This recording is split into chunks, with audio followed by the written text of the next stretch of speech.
Hoy vamos a recorrer dos universos literarios argentinos que son realmente potentes. Bien, primero Respiración Artificial de Ricardo Piglia, publicado en 1980. Una obra que explora la memoria, la política y las relaciones humanas en un contexto histórico muy particular. Y ahora vamos con Mariana Enríquez. Empecemos por El Chico Sucio, un cuento que forma parte de Las cosas que perdimos en el fuego, publicado en 2016. Exacto. Enríquez tiene esa capacidad de tomar lo cotidiano, los espacios urbanos, la vida en los barrios marginales de Buenos Aires, y entrelazarlo con lo sobrenatural o lo inquietante. En El Chico Sucio, la narradora nos muestra un horror que es casi invisible, pero que pesa en cada gesto y en cada abandono. Después tenemos Cuando hablábamos con los muertos, que pertenece al libro Los peligros de fumar en la cama, de 2009. Acá, Enríquez se adentra en la adolescencia, los juegos con lo paranormal y el pasado que no termina de cerrarse. La narradora nos lleva de la mano por fantasmas que no son solo sobrenaturales, son ecos de la violencia y las injusticias que todavía nos persiguen. Y algo que no podemos dejar pasar. Enríquez nació en 1973, creció durante la dictadura, y su obra siempre refleja esa mirada crítica sobre la violencia social, la desigualdad y la memoria histórica. No es solo terror, es literatura que documenta, que denuncia, que incomoda. Exacto, son dos enfoques muy distintos para mirar las fisuras de la realidad argentina. Ambos, a su manera, indagan en la persistencia del pasado, en la violencia, a veces explícita, otras veces más latente, también en cómo habitamos espacios cargados de historia y de olvido. Nuestra exploración de hoy se va a centrar en cómo estos temas aparecen en los fragmentos que tenemos delante.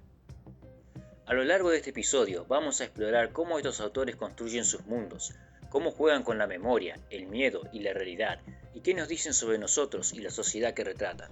Así que nos espera un análisis intenso y fascinante de estas obras.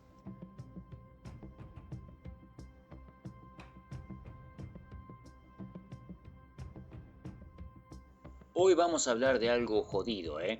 De eso que te incomoda, que no da para escuchar mientras cocinás. La pregunta es, ¿cómo narrar el horror de los hechos reales? ¿Cómo metes en palabras una dictadura, la pobreza, la desaparición de personas?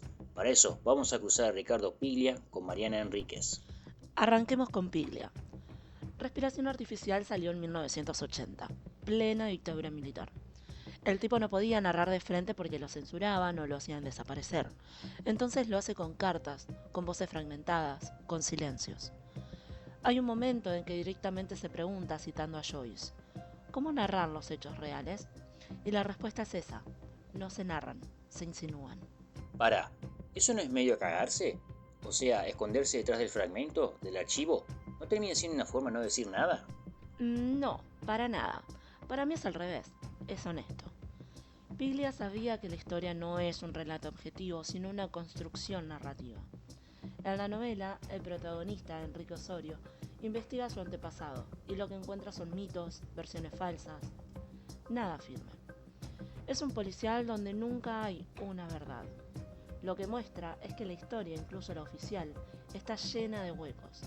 Y eso, en plena dictadura, era dinamita. Ok, pero fíjate en Mariana Enríquez. No tiene que esconderse y te lo tira en cara. En El Chico Sucio te abre con lo encontraron muerto en un baldío, envuelto en una bolsa de basura. Chao, sin metáforas, sin vueltas, crudo. Sí, pero esa crudeza tiene otra trampa. Te puede llevar a naturalizar la miseria. La historia está ubicada en Constitución, barrio marginal de Buenos Aires, y la narradora misma lo dice. Me daba cuenta de lo poco que me importaba la gente. Ese es el verdadero horror, la indiferencia. Y fíjate cómo lo describe. La primera vez hice la denuncia a la policía. La segunda vez ya sabía que era inútil, que la policía les tenía permitido robar en la avenida. La ley mirando para otro lado. O sea, la miseria tan real que parece ficción y la ficción te la devuelve como un cachetazo. Incluso el chico parece un fantasma urbano. El cuento termina diciendo, no quedaba nada del chico sucio y su madre. Nada. Como si nunca hubiesen estado ahí. Es tremendo. Esos son los fantasmas del presente, no del pasado. Pero espera, Enríquez también juega con el pasado. En Cuando hablábamos con los muertos, te mete un grupo de pibas de los 90 jugando a la Ouija y de repente la tabla responde, ¿dónde están? ¿Dónde los tienen? ¡Tremendo! Y ahí conecta con Piglia. porque en los 90 se quería cerrar el tema de la dictadura, como si ya fuera pasado. Y Enríquez dice, no, los fantasmas siguen acá. Y lo documenta con referencias concretas. Cita La noche de los lápices, el documento Nunca más, que una de las chicas lleva a la escuela, y dice, nunca más, que la pichona había traído porque en su casa se lo dejaban leer. Incluso nombra el Pozo de Arena, un centro clandestino de detención real. Horror histórico filtrado por el género de terror. Es tremendo, porque ahí el terror no es invento, es historia pura. Totalmente. Fíjate cómo la literatura hace resistencia. Piglia con el archivo y la fragmentación, Enríquez con el terror social y lo espectral. Como dice Piglia, la literatura ilumina el pasado para dejar a la vista las infamias del presente. Igual, me mata pensar que los adolescentes de los 90 invocaban a los fantasmas con la ouija mientras miraban La noche de los lápices. Yo a esa edad veía Dragon Ball. Pero ese es el punto. Enríquez nació en 1973, creció en dictadura. Su obra está marcada por la violencia social, la desigualdad, el feminismo, la memoria. No es casual. Y encima todo esto sigue hoy. Pensá en Argentina 1985, la peli con Darín sobre el juicio de las juntas. El documento Nunca más, ahí también es clave.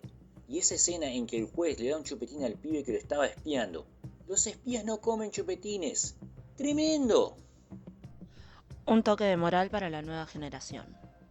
Entonces tenemos 3 escenas de horror. En 1980, Piglia con su policial roto que refleja la dictadura desde el silencio. En 2009, Enríquez con adolescentes que heredan fantasmas de los desaparecidos. Y en 2016, Enrique otra vez mostrando la miseria como un espectro urbano. Archivo, espectros y crudeza. 3 formas distintas de contar lo mismo. Que el horror real siempre vuelve. Y que la ficción, lejos de ser un escape, es un acto de memoria y resistencia. Y capaz que lo más inquietante es eso, que ninguna de esas formas alcanza, porque el horror siempre desborda.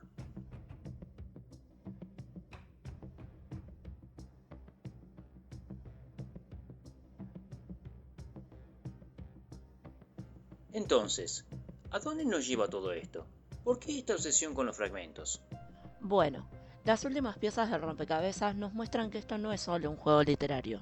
Para nada. Para ambos autores, esta forma de narrar, fragmentada y roja, es en realidad un espejo de una realidad nacional, la Argentina, marcada por quiebres, por desapariciones, por historias que nunca terminan de contarse o que siempre están en disputa. El personaje de Piglia, Osorio, parece casi un profeta de la historia argentina. Una historia cíclica de luchas interminables que parecen nunca consolidarse, que siempre se rompen en pedazos, otra vez. Y si en Piglia el foco está en la memoria histórica y en los laberintos de la política, en los cuentos de Enríquez el eje está en las narradoras. En El chico sucio, la voz nos lleva por la mirada de alguien que presencia el horror cotidiano, a veces evidente, otras veces apenas sugerido. En Cuando hablábamos con los muertos, la narradora nos sumerge en lo sobrenatural y en la violencia urbana, con una intimidad que hace que lo aterrador se vuelva cercano y casi inevitable. La conexión oculta entre el horror de Enríquez y la historia de Piglia es en el fondo un mismo diagnóstico. Vivimos en un mundo fragmentado. La historia, la memoria, incluso la identidad, no son cosas sólidas, son mosaicos que armamos con los restos que encontramos. Y esto nos deja una pregunta final, que resuena mucho más allá de los libros. Si nuestro pasado es esta colección de piezas rotas, ¿qué tipo de historia estamos construyendo ahora mismo? Es una idea potente, ¿no? Que nos invita a pensar en cómo armamos nuestras propias realidades a partir de los fragmentos que nos tocan.